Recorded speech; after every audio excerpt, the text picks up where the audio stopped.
bonjour à tous et merci d'être avec nous ici même, Canal Austral Bassin Labo, bien sûr, ce soir, parce que dans cette émission Zigzag, on va parler religion, bien entendu, vous savez, j'ai le plaisir, comme d'habitude, comme ça nous arrive une fois tous les mois, de recevoir quelqu'un que vous connaissez bien, parce que depuis le temps, hein, et il est imbattable sur les textes de la Bible pour parler de n'importe quel sujet. D'ailleurs, moi, je ne sais même pas de quel sujet on va parler aujourd'hui, mais je suis sûr qu'on va parler de sujets très intéressants parce que j'ai avec moi le pasteur Kunda. Steve Enchanté, Kunda. enchanté Jean-Claude. C'est un plaisir de te voir à chaque fois qu'on se voit. C'est vrai que là, ça fait un bout de temps quand même, Oui, mais c'est toujours un plaisir d'être sur Canal Austral, la chaîne méditant préférée de tous les Réunionnais. bien sûr, vous n'êtes pas venu tout seul, bien sûr, parce qu'il y a Déborah aussi qui est avec nous ce soir. Bonsoir Déborah. Bonsoir Jean-Claude. Merci pour cette invitation, cette nouvelle invitation, cette nouvelle opportunité de pouvoir échanger avec toi, avec les téléspectateurs sur différents sujets. On ne sait pas lequel aujourd'hui, ça va être encore une surprise. Mais Oui, c'est toujours comme ça ici. on va beaucoup apprendre Voilà. encore. Bah, en tout cas, on sait que bientôt tu reviendras pour chanter pour nous. Avec plaisir, toujours. Voilà, toujours. voilà. En tout cas, ce soir, on va parler d'un sujet qui est important, puisque c'est aussi la raison de notre existence aussi. Tout à fait. Parce que de l'autre côté, on a Bernard, on a Patrick qui est en train de cuisiner ce soir un bon coq massalé aux pommes de terre. Hein. D'ailleurs, dans l'émission de cuisine, on va vous voir cuisiner tous les deux. On va parler un petit peu de... Et manger aussi. Et manger aussi. Tout à l'heure, pasteur m'avait dit que la nourriture était pour le Seigneur quelque chose qui nous permettait de vivre et la prière qui alimentait notre esprit. Tout à fait. Hein. La nourriture alimente notre corps. Hein, pour le ventre. Ah oui, Ouais, pour le ventre. pour le ventre, Excuse-moi. pour le ventre, La ouais. nourriture pour le ventre, la prière pour l'esprit. Pour l'esprit. La nourriture, si elle est pour le ventre, hein, est-ce qu'il y a des restrictions? Non, il n'y a aucune restriction. Alors, il y a un problème, Jean-Claude. Beaucoup de personnes qui lisent la Bible, ils comprennent mal aussi la Bible. Alors, beaucoup se focalisent sur le passage de Matthieu chapitre 4, lorsque Jésus a été tenté par le diable, le serpent qui lui a dit, si tu es fils de Dieu, ordonne que ces pierres deviennent du pain. Et Jésus lui a rétorqué, il est écrit, l'homme ne vivra pas seulement de pain, c'est-à-dire la nourriture physique, mais de toute parole qui sort de la bouche de Dieu. Et ça rejoint aussi un passage dans Deutéronome chapitre 8 verset 3 qui dit justement l'homme ne vivra pas seulement de pain mais de toute parole qui sort de la bouche de Dieu. Lorsque le peuple hébreu, les juifs étaient dans le désert pendant 40 ans, il y a un moment, il leur est arrivé de manquer à manger et Dieu a fait tomber le pain du ciel. Une préfiguration pour montrer que même si vous avez la nourriture physique qui venait à manquer, Dieu est capable de faire un miracle. Mais Dieu n'impose aucune restriction puisque je vais le lire dans 1 Corinthiens chapitre 6 verset 13. La Bible dit ceci, la nourriture, les aliments sont créés pour le ventre et le ventre pour les aliments. Et Dieu détruira l'un comme l'autre. Alors, il y a des personnes qui se restreignent elles-mêmes, qui se refusent de manger. Il n'y a pas plus que 2 semaines, quelqu'un m'a dit, est-ce qu'il peut manger du boudin? Une personne qui a la cinquantaine passée. Et je lui ai dit, ben écoute, bien sûr qu'on peut manger du boudin. Il me dit, oui, mais on m'a toujours dit depuis mon enfance, faut pas manger le boudin. Alors, je lui ai dit, tu fais la somme de tous les boudins que tu n'as pas mangés jusqu'à 50 ans, tu me les emmènes et moi je vais me régaler. Le boudin est fait à partir du sang, et donc c'est peut-être pour ça, cette raison-là, qu'il y a quelques personnes qui ne mangent pas des produits à base du sang, mais du sang Oui, animal. mais ce n'est pas interdit. Mais j'ai cru entendre dans la Bible chrétienne qu'il y avait quelques restrictions dans l'Ancien Testament d'animaux à sabots qui n'étaient pas possible de manger. Oui, alors, il faut comprendre une chose que beaucoup ne comprennent pas. La plupart de ces aliments, notamment le porc, qui a été un sujet polémique, Oui, bien sûr. notamment quand on voit dans Lévitique chapitre 18, normalement, on nous parle de tous les animaux dans l'Ancien Testament que Dieu avait défendu de manger. Et il précise bien la catégorie de ces animaux. Et la plupart de ces animaux, en fait, c'était une préfiguration, une image, en fait, des peuples païens. Voilà. Donc ces peuples païens étaient symbolisés par les animaux, parce que ces animaux qui étaient impurs, puisqu'à l'époque, au niveau de la loi judaïque, les Juifs étaient considérés comme étant le peuple acquis, le peuple saint appartenant à Dieu. Et toutes les nations étaient considérées comme étant les gentils, les païens, donc les peuples impurs. Et donc il n'y avait pas vraiment de rapport entre les saints, je ne vais pas dire les assassins, mais et les impurs, si je peux dire ça ainsi. Alors tous ces animaux refléter en fait les peuples païens. Et on a une belle illustration, et notamment le corbeau. Dieu avait défendu de manger le corbeau. Alors, il y a une histoire qui est merveilleuse dans la Bible, c'est dans le livre de Actes chapitre 10. Il y a l'apôtre Pierre, qui était un disciple de Jésus. Il va voir, en fait, Dieu l'envoie prier pour un homme qui s'appelait Corneille dans la Bible. Et c'était un païen, c'était un gentil. Or, Corneille veut dire corbeau. Et corbeau veut dire païen. Alors, lorsque Dieu lui dit d'aller prier pour Corneille, puisqu'il devait aussi communiquer l'évangile aux autres nations, pas garder la bonne nouvelle que pour les Juifs. Alors, lui, il ne voulait pas, parce que comme il avait encore l'arrière-plan du judaïsme, et que dans le judaïsme, c'était interdit de côtoyer les corbeaux, notamment, alors il ne voulait pas. Et Dieu lui donne une vision. Nous sommes dans Actes chapitre 10. Dieu lui donne une vision. Il voit des quadrupèdes, il voit des reptiles, une table dressée avec une nappe. Et Dieu lui dit dans cette vision, Pierre, tue et mange. Il dit, oh mon Seigneur, jamais, jamais j'ai mangé de choses aussi impures parce que la loi me l'interdit. Et Jésus lui dit, ne considère pas impur ce que Dieu considère pur. Parce que ces animaux, c'était une préfiguration. Or, lorsque Jésus est venu, Jésus a aboli toutes ces choses parce que en Jésus, la loi s'accomplit parce que c'est Jésus qui unifie et les Juifs et les gentils pour en faire une seule entité. Et le seul sang qui compte, c'est le sang de l'agneau, le sang parfait. Bien sûr, pasteur. Acte chapitre 10. Oui, chapitre 10. Ah, moi, je suis très biblique. Voilà, Acte chapitre 10, verset 11. Il vit le ciel ouvert et un objet semblable à une grande nappe attachée par les quatre coins qui descendait et s'abaissait vers la terre. Verset 12. Et où se trouvaient tous les quadrupèdes et les reptiles de la terre et les oiseaux du ciel. Et une voix lui dit, lève-toi Pierre, tue et mange. Verset 14. Pierre dit, non Seigneur, car je n'ai jamais rien mangé de souillé ni d'impur. Et pour la deuxième fois, la voix se fit encore entendre à lui, ce que Dieu a déclaré pur, ne le regarde pas comme étant souillé. Cela arriva jusqu'à 3 fois, et aussitôt après, l'objet fut retiré dans le ciel. Dieu lui a fait comprendre, le régime a changé. Tous ces animaux qui étaient considérés comme étant impurs, maintenant Dieu le considère pur parce que c'était la préfiguration de la séparation, c'était une image de la séparation entre les païens et les gentils. Et d'ailleurs, plus tard, si on va dans la Bible dit clairement dans 1 Corinthiens chapitre 10, verset 25, moi je n'invente pas Jean-Claude, il dit clairement, mangez de tout ce qui se vend au marché, sans vous acquérir de quoi que ce soit par motif de conscience. Vous pouvez manger le serpent, vous pouvez manger des cobras, vous pouvez manger du crocodile, vous pouvez manger tout ce qui se mange, vous mangez. Ça ne veut pas dire parce qu'à la Réunion qu'on ne mange pas, ça veut dire qu'en Chine, ça ne se mange pas. Ce n'est pas parce qu'en Chine, ça ne se mange pas, qu'en Afrique, ça ne se mange pas. Bien sûr, exactement, pasteur, exactement. Je vais aller voir Déborah, juste pour parler un petit peu de quelque chose qui me tient un petit peu à cœur, parce que j'ai toujours entendu que bien manger, parce qu'il y a des gens qui se complaisent dans la nourriture, qui ont fait vraiment de la nourriture leur premier besoin, et qui aiment bien les gâteaux, qui aiment bien les chocolats, qui aiment bien les fondants au chocolat, un coulant au chocolat. Est-ce qu'un péché de bien manger? Non, bien manger n'est pas un péché, au contraire. Je suis moi-même entrepreneuse dans la restauration, donc je ne peux pas dire que manger est un péché, non. Mais il faut savoir être équilibré, je dirais. Il y a un temps pour tout aussi. Il y a un temps pour manger, faire du bien à son corps physique, mais il y a un temps aussi pour jeûner.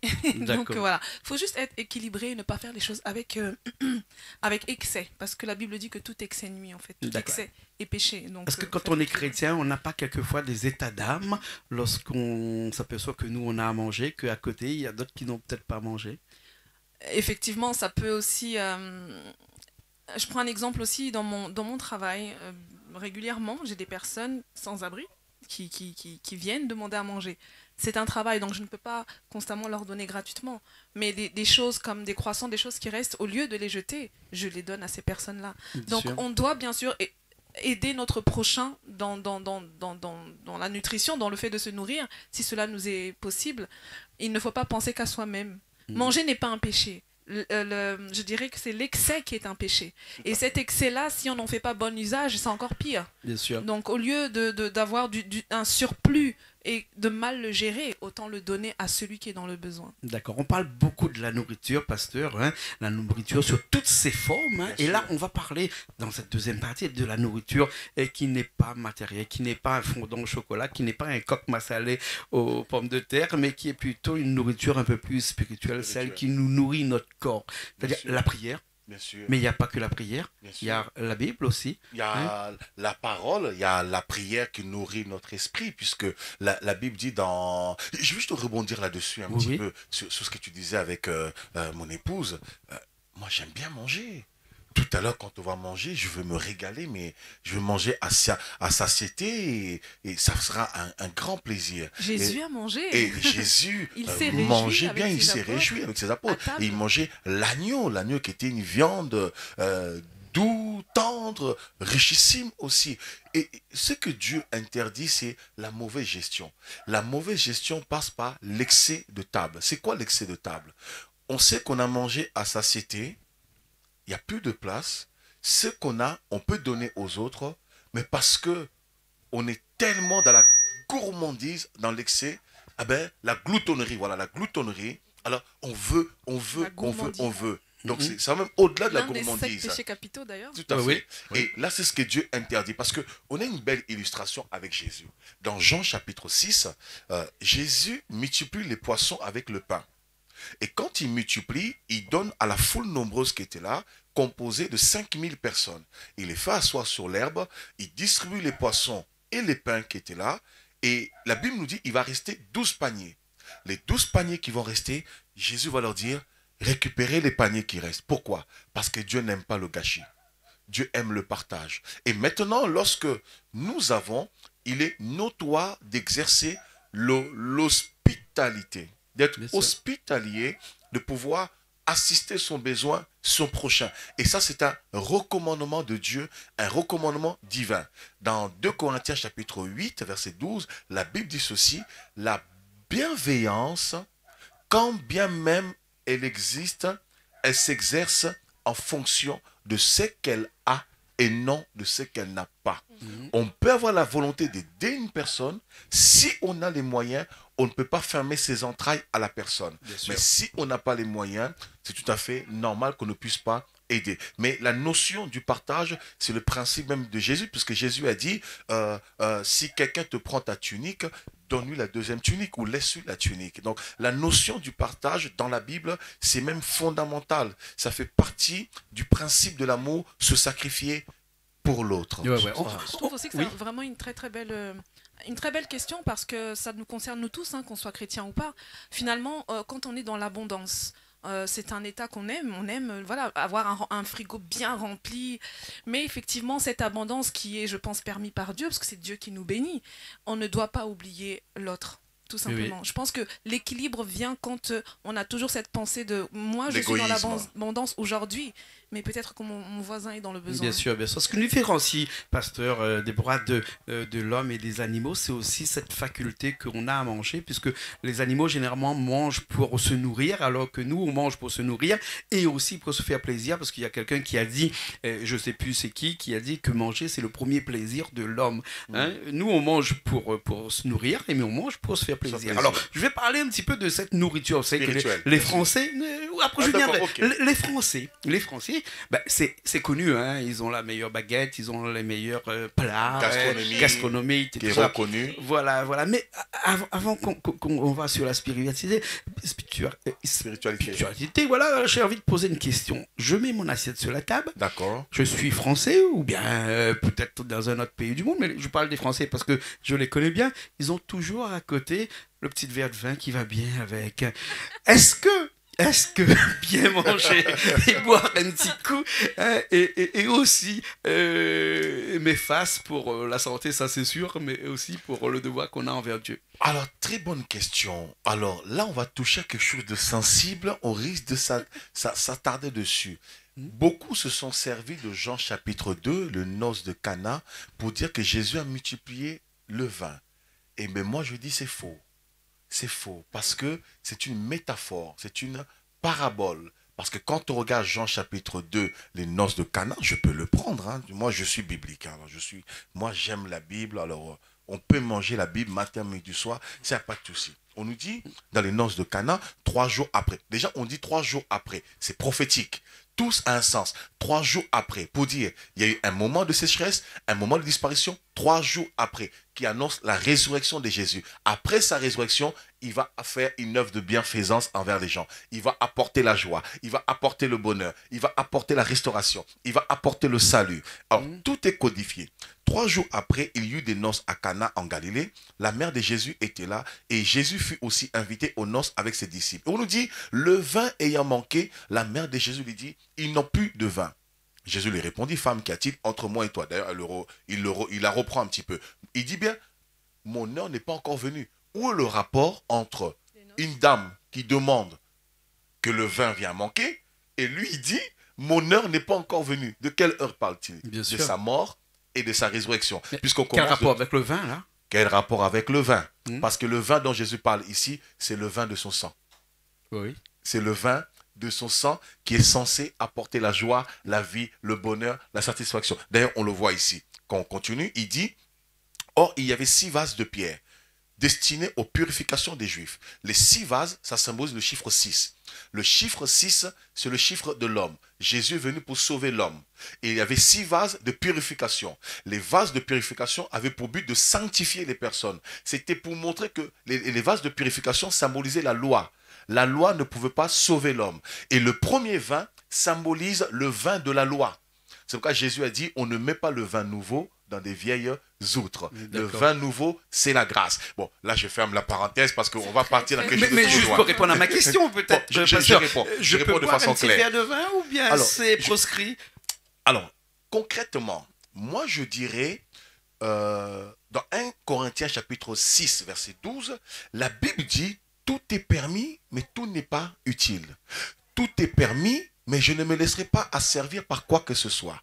Et dans Éphésiens chapitre 5, verset 18, il dit, ne vous enivrez pas de vin, c'est de la débauche. Mais au contraire, soyez remplis du Saint-Esprit. Le problème, c'est quoi?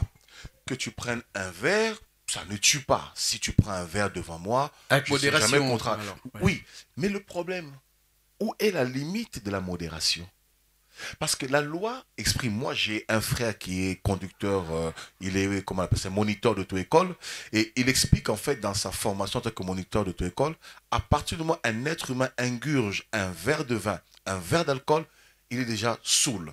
Ça, c'est l'échelle qu'a fixé le gouvernement pour sensibiliser. Pour vendre. Non, pas pour sensibiliser, pour continuer à vendre. Oui, parce que sinon, ça va être prohibé totalement. La preuve, c'est comme les cigarettes. Hein. Quand on prend un paquet de cigarettes, nuit gravement à la santé, rend stérile, fumer c'est pas écrit sur les bouteilles d'alcool. Hein. Oui. On aurait pu aussi, hein, parce que ça nuit aussi la santé. Mais ça montre l'hypocrisie qu'on a un petit peu, parce que si on veut vraiment rendre ces choses prohibées et on veut veiller à la santé des personnes et aussi creuser l'écart qu'il y a, le cas abyssal, la dette abyssale de la sécurité sociale, je pense si le gouvernement tient vraiment à sa popularité, on rend ça prohibé, on interdit. Non, parce que le crime profite à certaines personnes. Donc, ce qui fait que, même au niveau de l'alcool, on connaît les effets de l'alcool, on connaît le nombre de morts qu'il y a chaque année liés à l'alcool, et l'alcool n'est pas une nécessité pour l'être humain. Maintenant, si quelqu'un prend un verre d'alcool, quelqu'un boit, ce n'est pas moi qui vais juger, condamner la personne. Je vais conseiller la personne, parce que nous, on travaille beaucoup avec des alcooliques aussi, notamment. Beaucoup de personnes qui ont des vies qui ont été détruites à cause de l'alcool, parce qu'il y a une dépendance qui se crée. D'où je dis, où est la limite de la modération? Alors, je vais répondre simplement. La Bible dit, si telle chose peut être une occasion de chute pour toi, vaut mieux fuir la chose. Alors, moi, je conseille aux gens de ne pas boire. Maintenant, celui qui prend un petit verre de vin, celui qui prend une bière, celui qui prend son alcool, je ne veux pas le blâmer. Je pense qu'il y a un moment, quand il arrivera à une certaine connaissance, une certaine maturité, lui-même, en fait, rentrant en lui-même, il comprendra que ce n'est pas sain, ce n'est pas bon pour lui. Voilà. Mais sinon, si je respecte purement la Bible, nous ne buvons pas. D'accord, voilà. En tout cas, la nourriture, c'est quelque chose qui coûte cher. Il faut travailler pour acheter, pour se nourrir. Hein, et il faut faire cuire tous les jours. Il faut préparer tous les jours. Et il y a quelque chose d'autre qui aussi fait partie d'une nourriture, qui est la nourriture spirituelle. Qu'on a parlé de tout à l'heure, et qui, lui, est plus abordable, on va le dire, non? On peut se permettre l'accès. Déborah, non? Tout à fait, tout à fait. Il suffit d'avoir le désir de s'approcher de Dieu et Dieu se révèle gratuitement. Donc, Voilà, c'est vraiment quelque chose qui est indispensable, je pense, justement, on parlait d'équilibre tout à l'heure. Si on n'a pas une nourriture spirituelle, si on n'est pas, en tant que chrétien, nourri spirituellement, on ne pourra pas être équilibré et on ira forcément dans certains penchants ou certains excès. On sera sans frein. Voilà, exactement. Sans modération. Alors donc, c'est quoi cette nourriture spirituelle qu'on doit, tous les jours s'alimenter? Jésus a dit quelque chose de simple lorsqu'il a été tenté par le diable dans Matthieu chapitre 4, qu'on retrouve aussi dans Luc chapitre 4. Je prends rapidement. Lorsque le diable a tenté Jésus, il dit que si tu es fils de Dieu, ordonne que ces pierres deviennent du pain. Alors, Jésus lui dit ici dans Matthieu chapitre 4, au verset... pareil, Luc 4, verset 4 ou Matthieu chapitre 4, c'est la même chose, sauf qu'il y a Luc qui apporte un complément du fait que le diable a tenté ultérieurement, alors que Matthieu, lui, il s'arrête juste à la fin de la tentation, parce que chaque écrivain apporte un complément d'information. Voilà, c'est pour ça que beaucoup pensent que la Bible, il y a des contradictions. Non, il n'y a pas de contradictions, c'est des compléments d'information qui expliquent encore davantage le contexte. Alors, il dit ici, au verset 4, Jésus répondit, il est écrit dans Matthieu chapitre 4, verset 4, la même chose on retrouve dans Luc chapitre 4, verset 4, il est écrit, l'homme ne vivra pas de pain seulement, mais de toute parole qui sort de la bouche de Dieu. Alors, quelle est donc la nourriture spirituelle? La nourriture spirituelle, pour toutes les personnes qui nous regardent, la nourriture spirituelle, c'est la parole de Dieu. Alors, pourquoi la nourriture spirituelle, c'est la parole de Dieu? Alors, Pasteur Déborah vient de dire quelque chose de très intéressant. Elle dit, la modération ou l'équilibre ou la stabilité spirituelle, émotionnelle, sentimentale, socio-professionnelle ou étatique se trouve dans le fait lorsque l'homme se connecte à la spiritualité, puisque la spiritualité est au-dessus de tout. La spiritualité dépasse l'entendement humain. Alors, lorsque l'homme rencontre Dieu ou se nourrit de la parole de Dieu, la parole vient affecter son âme. Parce que tout ce que nous faisons sur la terre, nous le faisons par rapport à notre âme. Puisque l'âme, c'est le siège des émotions, des sentiments, des envies, et ainsi de suite. Or, lorsque le spirituel prend le dessus, le spirituel vient canaliser nos pulsions charnelles au niveau de l'âme. Donc, ça amène l'équilibre. Alors, quelle est la conséquence de la parole de Dieu? La Bible dit dans 2 Timothée chapitre 3, verset 16, toute la parole de Dieu a été écrite pour corriger, instruire, convaincre, pour que l'homme ou la femme soit propre à toute bonne œuvre. Donc, pour que nous puissions vivre heureux sur la terre, manifester des bonnes œuvres, avoir des bonnes actions, des bonnes intentions, eh bien, il faut que nous nous nourrissons de la parole de Dieu, parce que la parole de Dieu nous donne le discernement dans nos choix, dans nos actions. Il n'y a pas que la parole de Dieu, bien sûr. Il y a la prière. La prière, c'est l'essence qui nous donne l'énergie. L'énergie pour résister à la tentation. Résister lorsque nous sommes faibles. Parce que Jésus a dit, la chair est faible. Dans Matthieu 26, 41, Jésus a dit, la chair est faible. Il y a l'épître aussi, les écrits de Paul dans l'épître aux Galates qui dit, les désirs de la chair sont contraires à ceux de l'esprit. Tout à fait. Et ils sont tous les deux opposés pour pas que nous fassions ce que nous voulons. En fait. Tout à fait. Et pour pouvoir canaliser les désirs de la chair, il n'y a pas d'autre moyen, en tout cas, que de se rapprocher de Dieu par la spiritualité, donc à travers la prière, à travers la méditation des Saintes Écritures, à travers la louange, à travers l'adoration qu'on donne à Dieu. Tout ce package-là nous permet d'avoir une stabilité et assez de force, je dirais, pour dominer les désirs de notre chair. D'accord, mais est-ce que cette nourriture spirituelle peut nous permettre de vivre un petit peu plus vieux que cette nourriture matérielle que l'on ingurgite tous les jours? Mais bien sûr, puisque... Tu poses peut-être des questions qui sont un petit peu bizarres, mais... Mais bien sûr, pourquoi Jean-Claude, figure-toi, la nourriture que nous mangeons contient des pesticides. Des toxines. Voilà, donc la nourriture que nous mangeons, qu'on le veuille ou pas, contient beaucoup de bactéries. Pourquoi tout ça? Parce que la conséquence de ça, c'est le péché. C'est quoi le péché? C'est lorsque l'homme obéit au désir de son âme, ses pulsions, et non au désir de l'esprit. Revenons un peu antérieurement à l'époque de Mathusalem, entre guillemets, à l'époque d'Adam et Ève. Quand Dieu a créé Adam et Ève, ils n'étaient pas carnivores. Ils ne mangeaient ni le bœuf, ils ne mangeaient ni le cabri. Il ne mangeait ni le mouton. Il cohabitait avec ces Il animaux. cohabitait avec ces animaux. Il y avait une harmonie, une symphonie, une symbiose. Tu veux dire, pasteur, qu'il faut qu'on devienne végétarien? Ben, l'homme était végétarien. Alors là, les Ou viandards, végétalien, Non, aussi. non, non. Hein, ou végétalien. les Je vais pas- viandards vont pas être contents. Voilà, hein. je ne vais pas forcément dire qu'on redevienne végétarien, mais ce que je veux dire, c'est que l'homme n'avait pas besoin de tout ça. Pourquoi? Parce que il était en paix, en harmonie avec lui-même. Oui. Donc, il se nourrissait de la spiritualité qui crée la longévité en lui. Parce que quand on parle de la spiritualité, on parle de l'éternité. La spiritualité, c'est la notion de l'éternité. Et la spiritualité nous entraîne dans l'éternité. Or, dans l'éternité, on vit sans fin.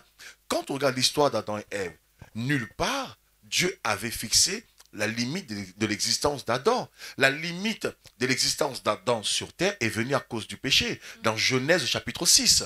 Lorsque Adam et Ève ont mangé la pomme, le fruit défendu, et ce fruit défendu, c'est ce fruit-là justement qui cachait la méchanceté, qui cachait le raccourci de la vie, qui cachait les maladies, toutes ces choses-là. Et dans Genèse 6, Dieu voyant que le cœur de l'homme tendait toujours vers le mal, Dieu dit, à partir de maintenant, je ne cohabiterai plus avec l'homme, je retirerai mon esprit de l'homme, et ses années seront de 120 ans. Et ensuite, après, à cause du mal qui continuait encore, dans le psaume 90, verset 10, ça c'est le psaume de Moïse, Moïse dira, la vie, tiens, pendant que tu peux même le lire, Moïse dira, la vie de l'homme sur terre est réduite à 70 ans, et pour les plus robustes, 80 ans. Pourquoi l'espérance de vie se réduit? Cette espérance de vie s'est réduite à cause du péché, à cause du mal. Alors, Mais aussi à cause, parce que les hommes ont mangé de la viande aussi, parce que la viande n'est pas forcément bon pour la santé. Hein. à la C'est- base, non. Oui. Mais c'est devenu la nourriture de l'homme qui est devenue la conséquence, en fait, du péché. Donc, comme l'homme était séparé de Dieu, il fallait maintenant que l'homme s'alimente physiquement. En s'alimentant physiquement, il n'avait pas le choix que de devenir un carnivore, d'aller chasser les animaux. Alors que, normalement, à la base, l'homme ne chassait pas les animaux. Il cohabitait avec les animaux. Ouais, il chérissait il était les plus un animaux. cueilleur qu'un chasseur. Et c'est ça, c'est ça Exactement. tout à fait. Et Peut-être qu'ils mangeaient aussi la viande, et- parce que regarde, c'est Le bien, Genèse lui. 9, Genèse 9, au verset 3. oui, Tout ce qui se meut et qui vit vous servira de nourriture. Tout ce qui se meut, ce sont des animaux. oui, mais Genèse 9, c'est déjà la chute du péché. Parce que la Oui, chute c'est du péché, après. c'est Genèse 6. Oui. Donc, certains- Moi, je parle de Genèse chapitre 1, Un, verset pardon. 26. Ça, c'est le chapitre 9. Dieu créa l'homme et la femme à son image. Et quand il créa l'homme, dans Genèse chapitre 2, verset 15, Dieu dit cultivez le jardin. Tout à fait. Or, cultiver le jardin, en hébreu, veut dire entretenir, s'entretenir. Ça veut dire quoi? Lorsque Dieu demande de cultiver le jardin, Dieu responsabilise l'homme de veiller sur l'harmonie qu'il y a dans le jardin. D'accord. Il ne demande pas à l'homme d'aller, comment ça s'appelle, tuer le lion, etc. Non, au contraire. L'homme avait pour vocation de responsabiliser le lion en tant que mâle dans sa place, de chérir la lionne et ainsi de suite. Et c'est dans Genèse 3, verset 1, la Bible dit, le serpent était l'animal le plus rusé, c'est alors qu'il séduisit l'homme et la femme. Et quand il séduisit l'homme et la femme, c'est alors d'ailleurs, regardons un petit peu, quand l'homme et la femme vont manger la pomme, ils vont devenir nus. Alors la question que je te poserai, Jean-Claude, avant de se rendre compte qu'ils étaient nus, ils n'étaient pas nus avant? Oui. Ils étaient nus, Mhm. mais ils ne se rendaient pas compte. C'est une Parce condition que de l'esprit. ils étaient dans une condition de l'esprit, d'insouciance totale. Ah ouais. Il n'y avait pas la notion du mal. D'une totale connexion. au D'une divin. Ouais, totale voilà. connexion avec Dieu, donc il n'y a pas la notion du mal. Mais lorsqu'ils mangent le fruit défendu, la notion du mal rentre en eux. D'accord. Et cette notion du mal a créé la peur en eux. Ils se sont cachés, ils se sont découverts qu'ils étaient nus, et en plus, ils ont eu honte qu'ils étaient nus, alors qu'ils ont toujours été nus Bien dans sûr. le jardin. Tu vois un peu la Bien nuance? sûr, bien sûr, C'est je vois. tellement profond parce que bon, on ne peut pas tout détailler là. Bien C'est sûr. même certainement le péché originel qui a fait que certains animaux peut-être n'étaient plus bons à manger. Et c'est le péché originel qui a fait que les animaux sont devenus méchants. Déjà, Parce que, par exemple, dans Ésaïe chapitre 2, oh j'aime beaucoup ce passage, oh là là, oh là là, oh là là là là là. Dans Ésaïe On chapitre va parler 2, du lion, on va parler du léopard, on va parler de ces animaux qui ont été très méchants et qui... écoute ce qu'il dit ici, il dit, écoute un peu ce qu'il dit ici, c'est vraiment merveilleux, c'est vraiment merveilleux parce que il dit en fait que l'ours et le lion, l'ours, le lion et l'agneau mangeront la verdure. Oui. il dit au temps du millénium, lorsque Jésus reviendra sur la terre, parce que Jésus il est comme le second Adam. Lorsque Jésus reviendra sur la terre, le lion, l'ours et l'agneau mangeront le même pâturage. Ils auront le même pâturage. Ça veut dire on va retrouver l'équilibre total que Adam avait perdu sur la terre. Quand on commence à manger de la viande qu'on devient méchant. Mais est-ce qu'on arrive à la fin de l'émission? Oui, mais comment, pasteur Déborah, pasteur Kounda, comment trouver ce juste équilibre entre cette nourriture physique et cette nourriture spirituelle? Alors, l'équilibre, il est simple, l'équilibre. L'équilibre vient par une forme d'éducation personnelle. C'est-à-dire, il faut s'éduquer, il faut s'imposer une éducation, une conduite de vie. C'est très important. Par exemple, on peut manger, mais il y a un moment, et ça même, au-delà même de la Bible qui le dit, la médecine le préconise, des fois, de jeûner une fois par semaine, d'avoir des jeûnes par intermittence, par exemple. Manger à 9 heures des petits céréales, ensuite on ne mange plus rien, à 15 heures, on prend un bol de lait, par exemple. Donc, pourquoi? Parce que on voit que Dieu n'est pas bête, parce que le jeûne n'a pas été une institution médicale. C'est Dieu qui a institué le jeûne dans la Bible. Pourquoi? Pour le bien-être de l'homme, parce que ça régénère ses cellules, ça régénère son organisme et ça lui permet aussi une longévité, ça lui permet une meilleure digestion. Donc, médicalement parlant, c'est préconisé. Donc, c'est à chacun d'avoir une éducation, de savoir, puisque la Bible le dit aussi, il y a un temps pour manger, il y a un temps pour prier. Donc, on peut manger, mais si on ne veut pas tomber dans les excès de table, laisser l'âme prendre le dessus. Dans cette discipline, on doit se dire, par exemple, soit une fois par semaine, une fois par mois, je m'applique une discipline à prendre un temps de jeûne et prière. C'est-à-dire un temps où je viens tuer un peu ma chair, mes désirs, mes envies, pour nourrir mon esprit, afin que mon esprit soit fort. Et c'est dommage, je n'ai pas lu ici dans Ésaïe, mais je vais lire rapidement ce qu'elle disait ici, dans Galates chapitre 5, parce qu'on navigue en fait, hein. Oui. On est des navigateurs, donc on va ici, on va là. Dans Galates chapitre 5, il dit ceci, ça va être vraiment peut-être mon verset de la fin, c'est ce qu'elle a cité tout à l'heure, il dit ceci, Galates chapitre 5, verset 16, « Je dis donc, marchez selon l'esprit, et vous n'accomplirez pas les désirs de la chair. Car la chair a des désirs contraires à ceux de l'esprit, et l'esprit en a de contraires à ceux de la chair. Ils sont opposés entre eux, afin que vous ne fassiez point ce que vous voudriez. Si vous êtes conduit par l'esprit, vous n'êtes point sous la loi.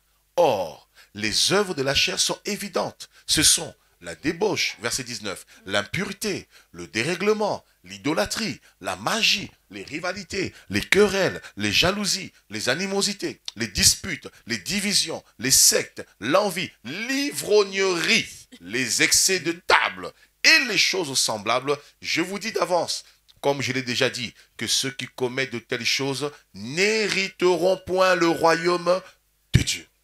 Mais par contre, il précise c'est quoi les œuvres de l'esprit. Verset 22. Mais le fruit de l'esprit, c'est l'amour, la joie, la paix, la patience, la bonté, la bienveillance, la foi, la douceur, la maîtrise de soi. La loi n'est pas contre ces choses. Ceux qui sont à Jésus-Christ ont crucifié la chair avec ses passions et ses désirs. Et si nous vivons par l'esprit, marchons aussi selon l'esprit. C'est ça, quand on se nourrit de l'esprit, ça nous permet justement d'éviter la magie, l'idolâtrie, les excès de table, l'ivrognerie, toutes ces choses pour que nous puissions être équilibrés et vivre longtemps sur la terre. Exactement. Donc, Déborah, pasteur Déborah, juste pour finir cette émission-là, comme je disais tout à l'heure, qu'il faut trouver le juste équilibre entre manger et notre nourriture spirituelle.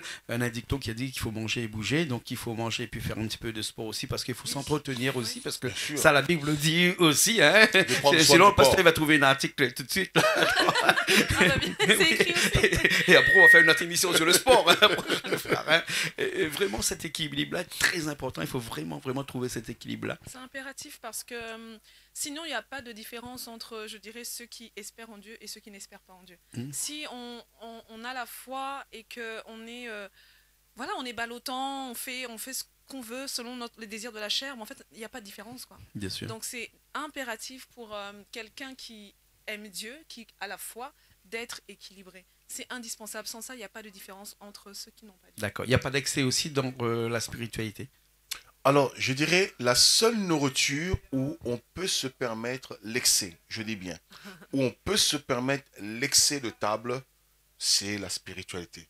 On n'est jamais assez spirituel. Il vaut mieux être spirituel. Quand je parle de la spiritualité, je ne parle pas de la spiritualité folle.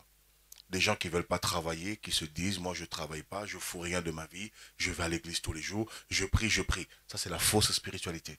C'est une spiritualité qui cache des faiblesses. Ou ce sont des personnes qui cachent leurs faiblesses dans la spiritualité. Parce que le but de la spiritualité, c'est des produits. D'ailleurs, on a vu les fruits de l'esprit, les fruits de la spiritualité. Donc, le but de la spiritualité, c'est de produire des fruits dans le monde physique. Donc, la spiritualité, ce n'est jamais assez. Au contraire, on a besoin d'être spirituel, puisque la Bible nous recommande d'être spirituel, puisqu'il dit bien dans Éphésiens chapitre 5, verset 18, soyez remplis du Saint-Esprit. Donc, soyez spirituel. Comment être rempli? C'est s'entretenir tous les jours dans une vie de prière, de sanctification, de crainte de Dieu, de s'efforcer comme l'apôtre Paul, qui était un grand apôtre, mais dans 1 Corinthiens chapitre 9, verset 27, le même grand apôtre, il dira, je m'efforce tous les jours à assujettir ma chair, de peur qu'après avoir annoncé la bonne nouvelle aux autres, que je sois moi-même désapprouvé. Et pour ne pas être désapprouvé, je m'impose une discipline à moi-même. Alors, Jean, si tu me le permets pour les 30 secondes qui me restent, pour ma part en tout cas, j'aime ce passage. Il dit ceci. Lorsque Jésus reviendra pour le millénium sur la terre, il dit ceci. Le loup habitera avec l'agneau. Ésaïe chapitre 11, verset 6. Le loup habitera avec l'agneau. Et la panthère se couchera avec le chevreau. Le veau, le lionceau et le bétail qu'on engraisse seront ensemble. Et un petit enfant les conduira. Verset 7. La vache et l'ours auront un même pâturage. Leurs petits un même gîte. Et le lion comme le bœuf mangera de la paille. Le nourrisson s'abattra sur l'antre de la vipère et l'enfant sevré mettra sa main dans la caverne du basilic. Il ne se fera ni tort ni dommage sur toute la montagne sainte, car la terre sera remplie de la connaissance de l'Éternel. C'est le paradis. C'est le paradis. C'est ça. Le paradis, en tout cas. Merci beaucoup, pasteur Kunda, pasteur Steve Kunda. Merci aussi, pasteur Déborah. On a parlé de la nourriture, on a parlé de la nourriture du corps, on a parlé de la nourriture de l'esprit. On va se concentrer un petit peu aussi maintenant avec la nourriture du corps. On passe en pratique. Voilà, on passe en pratique. Ce qui est de l'esprit, mais ce qui est de la chair et de la chair. Voilà, voilà. Et vous avez cuisiné, on verra dans l'émission de cuisine aussi qui va suivre. Vous avez cuisiné aujourd'hui, puisque...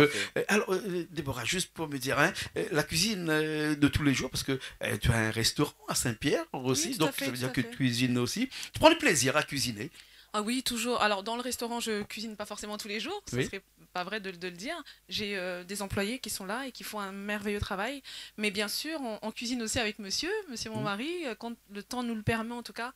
Être ensemble dans la cuisine, je trouve ça magnifique. Il y a les enfants qui sont autour, qui regardent, papa, maman, qu'est-ce que vous faites? Voilà, puis il y a une transmission qui se fait aussi. Donc voilà. Quoique maintenant, c'est les enfants qui prennent de plus en plus le relais. Voilà aussi. Surtout la grande. Pour aider maman et papa. Pasteur, tu as des spécialités comme ça en cuisine aussi? Oui, alors moi, mes spécialités, elles sont un peu variées. Comme je suis un peu un globe-trotteur, mais particulièrement... Non, c'est vrai, c'est vraiment varié. Alors ici, je préfère plus... m'accoutumer aux spécialités réunionnaises. Mais sinon, moi je suis plus grain blanc, cuisine africaine, avec laquelle j'ai été bercé, que je retrouve aussi. Bon, c'est un peu les mêmes saveurs qu'on retrouve dans les pays tropicaux. Que ce soit ici à l'île de la Réunion, au Brésil, on retrouve la même alimentation en fait. C'est beaucoup de choses par ici, j'allais parler portugais, beaucoup de choses similaires. Et donc c'est ça. Donc, et puis moi je suis quelqu'un qui n'est pas très compliqué. Comme je respecte la Bible qui dit manger de tout ce qui se vend, alors tout ce que ma femme a fait, je mange. Donc c'est plutôt moi qui lui demande qu'est-ce que tu veux que je te fasse. D'accord, bien sûr. Merci beaucoup. On est missionnaire, donc on mange de tout, on n'a pas de restrictions alimentaires. Exactement, et c'est plus facile de manger de tout que d'avoir des restrictions. Voilà, sauf la chair humaine que je ne mange pas. Oui. Merci beaucoup, pasteur Déborah. Merci beaucoup, pasteur Kunda. C'est un grand plaisir. On se retrouve le mois prochain dans d'autres sujets aussi passionnants. Grand plaisir. Et d'ailleurs, je veux juste faire une annonce, Jean-Claude, si tu me le permets. Le 24 septembre, on a une conférence nationale de l'évangile avec une grande voix du gospel, Marcel Bongo. Il y aura le pasteur Raoul Wafo qui sera avec nous le 24 septembre. Alors, normalement, le programme devait se tenir à la Nordève. Il y a eu un changement de programme de fin juin au dernier moment. Ça se fera finalement à la rivière Saint-Louis. Alors, vous allez avoir toutes les informations le 24 septembre au 128 rue du Wacky de 9h à 17h. Ça sera extraordinaire. D'accord, merci beaucoup. Merci. Merci beaucoup. Merci, À bientôt. Merci beaucoup. Hein. Et nous aussi, on se retrouve la semaine prochaine, comme d'habitude, pour de nouvelles émissions Zigzag, émissions culturelles sur Canal Austral. Hey!